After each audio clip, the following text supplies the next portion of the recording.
आप तो इतने बड़े महाज्ञानी हैं। इस कांच के विषय में क्या कहना चाहते हैं आप? इतनी सुंदर वस्तु इतनी भयानक कैसे हो सकती है?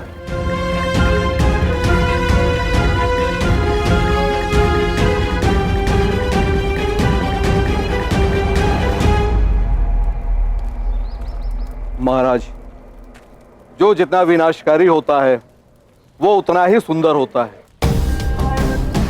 एक छोटी सी वस्तु से इतना बड़ा विध्वंस तो निश्चित ये कोई बुरी शक्ति है।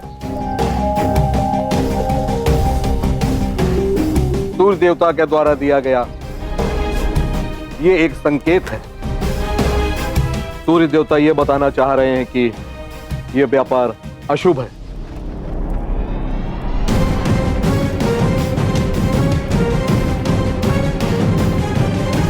महाराज बमनी, ये कहना क्या चाहते हैं? ये अंधविश्वास है।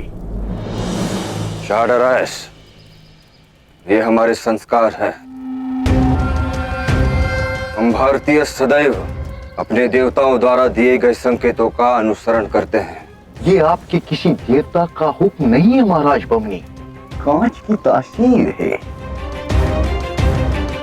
जब सूरज की रोशनी कांच पर पड़ती है तो वो सूरज की रोशनी को एक जगह टिका देती है, जिससे गर्मी बढ़ती और आग लग जाती है। ये कैसी बातें कर रहे हैं आप शाहडरायस?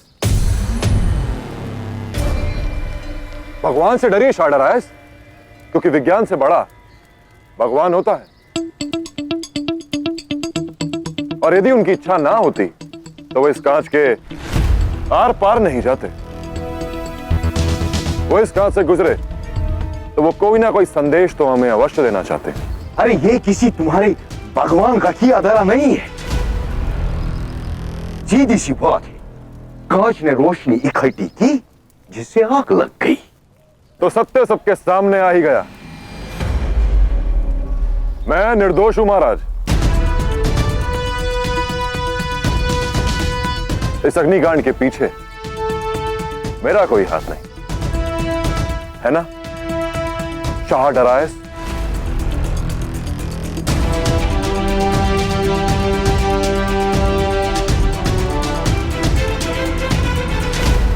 तो अब हमें क्या करना चाहिए राजगुरु? कोई उपाय सुझाइए।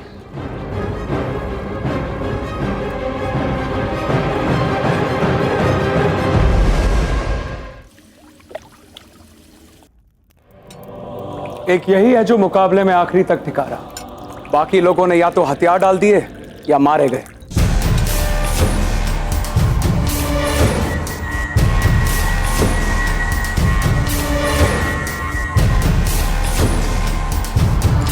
क्लेटस, तुम्हें डर नहीं लगा तुम्हारी भी मौत हो सकती थी? फिर बाकियों की तरह तुमने हार क्यों नहीं मानी? क्योंकि मैंने सिर्फ एक ही चीज सीखी है कि जो काम सौंपा जाए उसे खत्म करो, या उसे खत्म करने की कोशिश में खुद खत्म हो जाओ।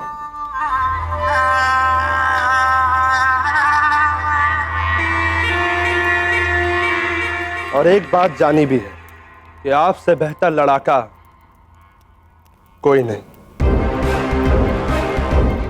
मैंने आपको जंग में देखा है। बस एक मौके की गुजारिश है, मैं आपके लिए ऐसी फौज तैयार करके दूंगा जिसे कोई शिकस्त नहीं दे पाएगा।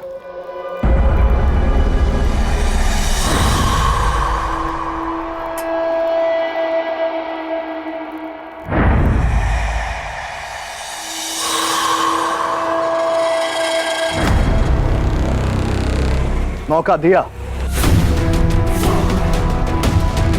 मगर मैंने नहीं। तुम्हारी हिम्मत, तुम्हारी दिलेरी और तुम्हारी जिद ने।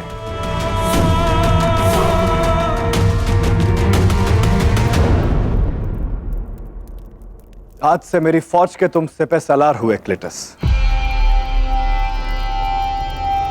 मेरे साथ जंग में तुम पर बहुत सी जिम्मेदारियां होंगी क्लेटस, मगर याद रहे, जंग में जाने का मकसद ये नहीं कि जंग में जाने से पहले सोचना कि तुम जंग से जिंदा वापस लौटोगे या नहीं। बल्कि जंग का मकसद है तुम्हारी फतेह। रास्ते में जो आए उसे खत्म कर दो, फिर वो मौत ही क्यों ना। इसी जज्बे से जंग जीती जाती है क्लीटस।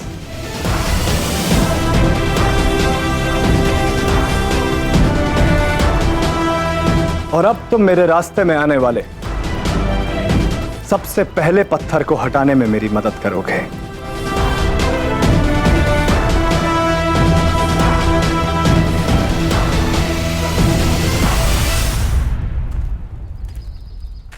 कुछ कहिए राजगुरु, बताइए सूर्यदेव हमें क्या संदेश देना चाहते हैं? महाराज, संदेश शुभ नहीं है। अगर हम अपने राज को सुरक्षित रखना चाहते हैं तो शीघ्र से अतिशीघ्र इस कांच के व्यापार को बंद करना होगा और इस पर पूर्णतः प्रतिबंध लगाना होगा।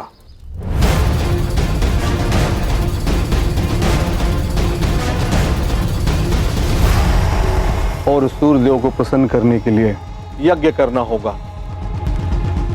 इससे उनका प्रकोप कुछ शांत हो जाएगा।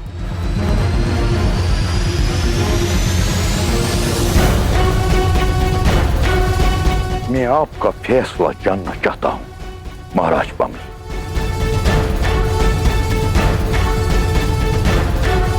शार्डराइस, हम भारतीय जितना अपने भगवान, अपने देवी देवताओं पर विश्वास करते हैं, उतना ही उनके प्रकोप से भयभीत भी होते हैं। यदि हमारी प्रजा और राजगुरु का यह मानना है कि ये सूर्यदेव द्वारा दिया गया कोई संदेश है, तो हमें उसका पालन करना ही होगा।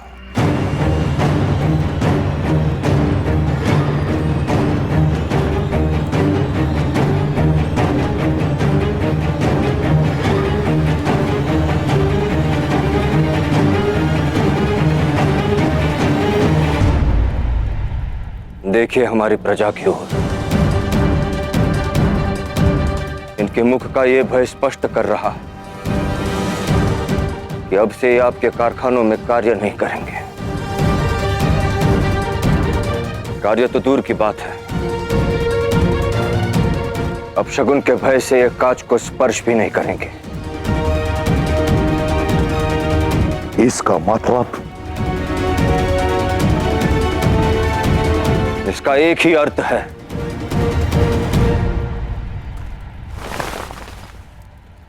हमें कांच का उत्पादन तुरंत प्रभाव से बंद करना होगा।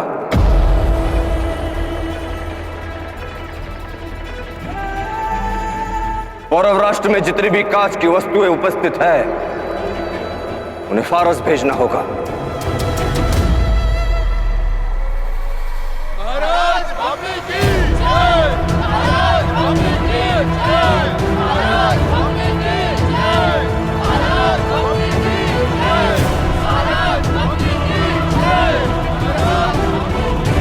हम समझ सकते हैं शार्डराइस कि व्यावसायिक दृष्टिकोण से ये कितनी बड़ी हानि है, किंतु ये हमारी इच्छा नहीं, ईश्वर की आज्ञा है। क्षमा कीजिएगा।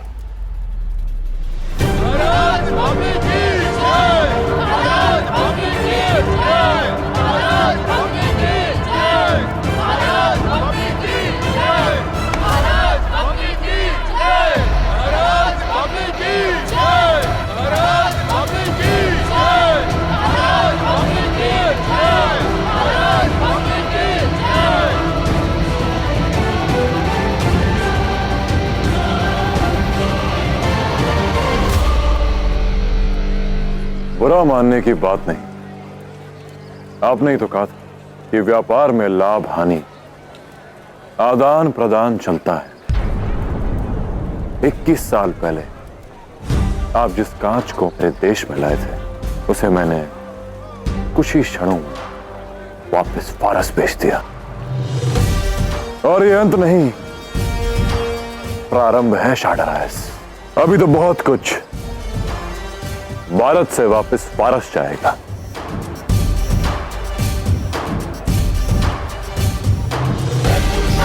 तुम भी।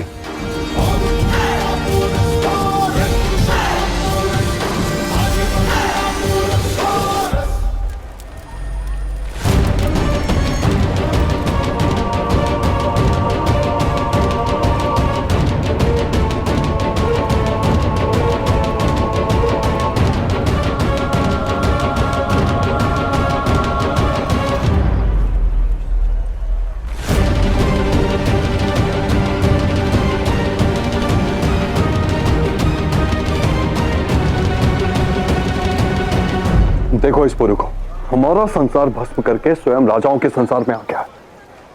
हमारा घर जलाकर स्वयं महल में बैठा है। हमारे वस्त्र छीनकर स्वयं राजकुमारों का श्रृंगार करके बैठा है यहाँ पे। कोई इतना शीघ्र अपने रंग कैसे बदल सकता है? कल तक जो फारसियों का शत्रु था, आज उनका मित्र बनकर बैठा है। तुम मुझे अपना दूसरा चेहरा दिखाने पर मजबूर कर रहे हो पोरस। याद रखना, हालात बनाता भी मैं हूं और बिगाड़ता भी मैं ही हूं,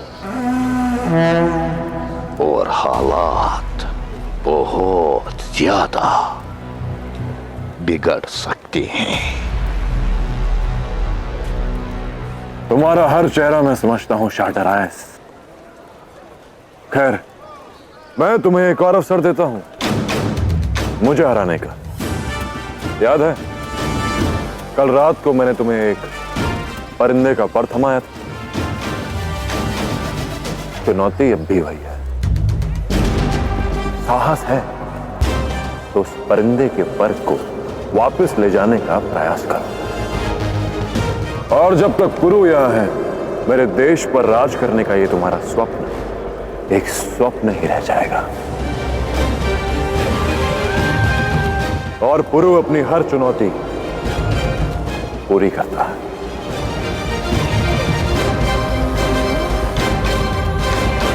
सत्य हमारे सामने है।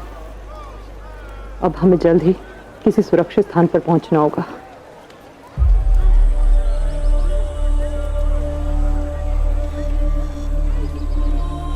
लाची, लाची, मैंने कहा किसी सुरक्षित स्थान पर चलते हैं और आगे की योजना बनाते हैं। हाँ माँ। और हाँ, अपना वचन याद रखना जो तुमने मुझे दिया था यहाँ आते समय। तुम यहाँ अपनी मातृभूमि का प्रतिशोध लेने आई हो। दूसरा रास्ता भी शेष है शाहडरायस। मेरा देश अपने आप छोड़ दो। मुझे तुम्हें अपने देश से खदेड़ने पर विवश मत करो। और जो लोग मुझे जानते हैं वो मेरे बारे में एक बात अवश्य समझते हैं कि पुरु कोई काम अधूरा नहीं छोड़ता।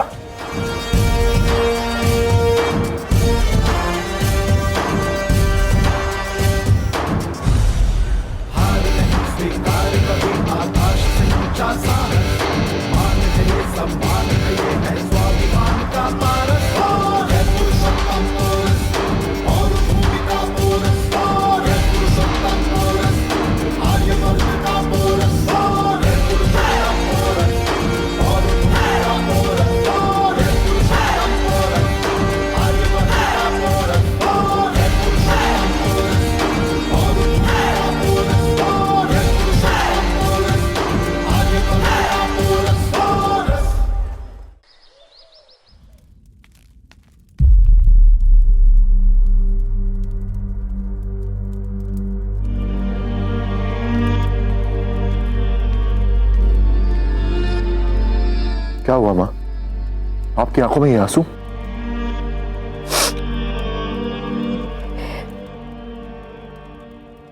ये प्रसन्नता के आंसू है पुरु।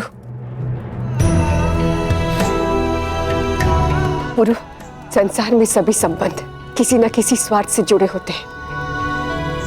बस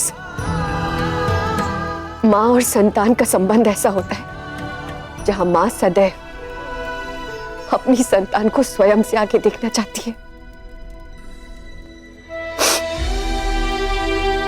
हर कोई अपनी पहचान बनाना चाहता है, परंतु मां चाहती है कि उसकी पहचान उसकी संतान से हो। जब एक बच्चा जन्म लेता है तो लोग उसे माता के नाम से जानते हैं, परंतु मां सबसे अधिक प्रसन्न तब होती है जब पूरा संसार उसे उसके पुत्र के नाम से जाने।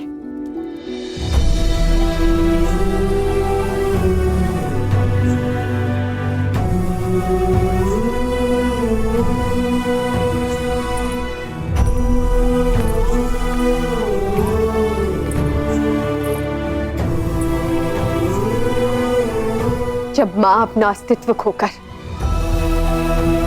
अपनी संतान के अस्तित्व से जुड़ती है तो उसके लिए वो सबसे बड़ी जीत होती है।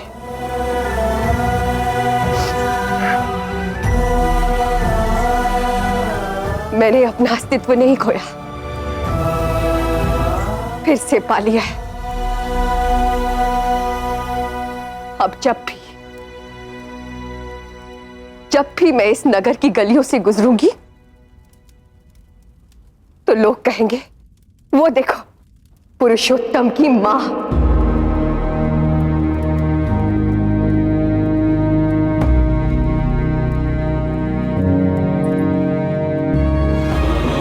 मुझे गर्व है कि मैं पुरु की मां हूं।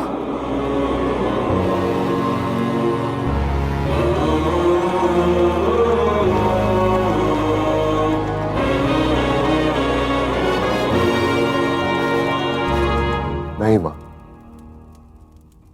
एक माली के बिना एक बीज वृक्ष बनने का अस्तित्व कभी नहीं पा सकता। उसी तरह एक बेटा अपनी मां के बिना अस्तित्वहीन है। आपने मुझे जन्म दिया है मां। एक महान भारत का स्वप्न एक मां ने देखा है, जिसे पूरा करने का प्रयास उसका बेटा कर रहा है।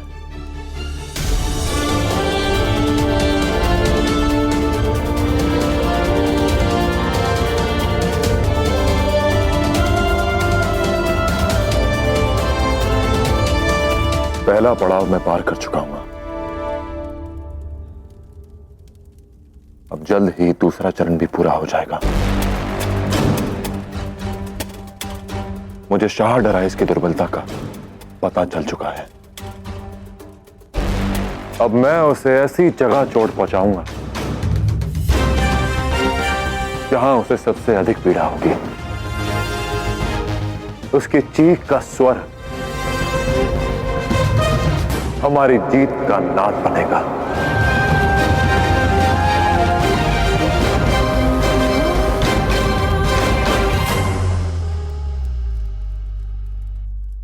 मैंने कहा था ना मां कि मैं शाह डराइस को ऐसी जगह चोट पहुंचाऊंगा जहां उसे सबसे अधिक पीड़ा पहुंचेगी।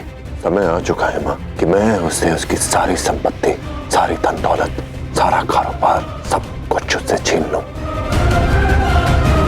जिसने तुम्हारी इतने सालों की वफादारी को रुस्वा किया, सांसें अगवा कर लो उसकी, कत्ल कर दो फिलिप का।